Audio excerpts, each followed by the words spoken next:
इस खौफनाक दास्तान के अगले अध्याय की ओर बढ़ते हैं, जहां नील विला के बंद कमरों का राज खुलेगा। अधूरी हसरत, रूहों का मिलन, भाग 2। जब पुलिस को बंगला खाली मिला तो शहर में सनसनी फैल गई।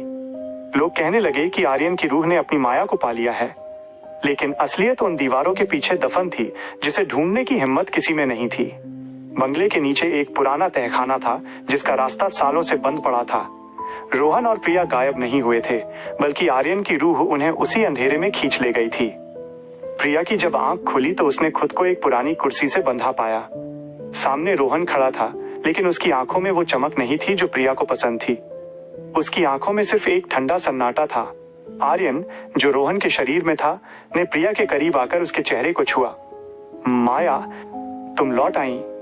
देखो, मैंने ये कमरा बिल्कुल वैसा ही रखा है जैसा तुम्हें पसंद था। प्रिया ने कांपती आवाज में कहा, तारांकन, मैं माया नहीं हूं, मैं प्रिया हूं। रोहन को छोड़ दो। तभी तहखाने के कोने से एक और ठंडी फुसफुसाहट गूंजी, वो तुम्हारी माया नहीं है आर्यन। असली माया की रूह। अचानक कमरे का तापमान गिर गया।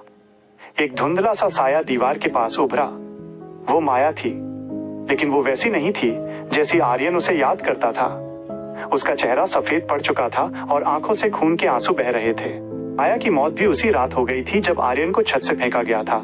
उसने गम में जहर खा लिया था। लेकिन माया की रूह उस बंगले में कैद नहीं थी, बल्कि उसे उन गुंडों ने पास के जंगल में दफन कर दिया था। वो सालों से आर्यन तक पहुंचने की कोशिश कर रही थी, लेकिन बंगले की बंद बंदिशों ने उसे बाहर रखा हुआ था।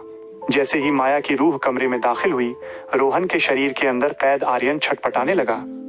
दो रूहों के मिलन की ऊर्जा इतनी प्रबल थी कि पूरा बंगला कांपने लगा। हाथ रोहन की तरफ बढ़ाया।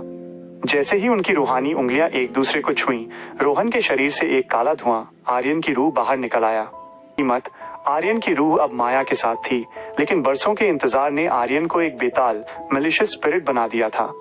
उसे अब सिर्फ अपनी माया नहीं चाहिए थी, उसे दो जिंदा शरीर चाहिए थे, ताकि वे फिर से इंसान बनकर जी सकें। नया साया।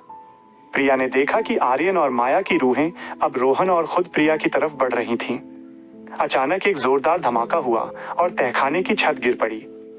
अगली सुबह रोहन और प्रिया बंगले के बाहर बेहोश मिले। उन्हें लगा कि सब ठीक हो गया है। वे शहर छोड़कर चले गए। लेकिन ट्विस्ट, आज रोहन जब आईने में देखता है तो उसे अपनी परछाई नहीं दिखती। और प्रिया अब कभी मुस्कुराती नहीं है। कभी कभी आधी रात को जब वे सो रहे होते हैं, उनके कमरे से दो अलग अलग आवाजें सुनाई देती हैं, एक लड़के की और एक लड़की की, जो आपस में फुसफुसाते हैं। आखिरकार हमें नए जिस्म मिल ही गए।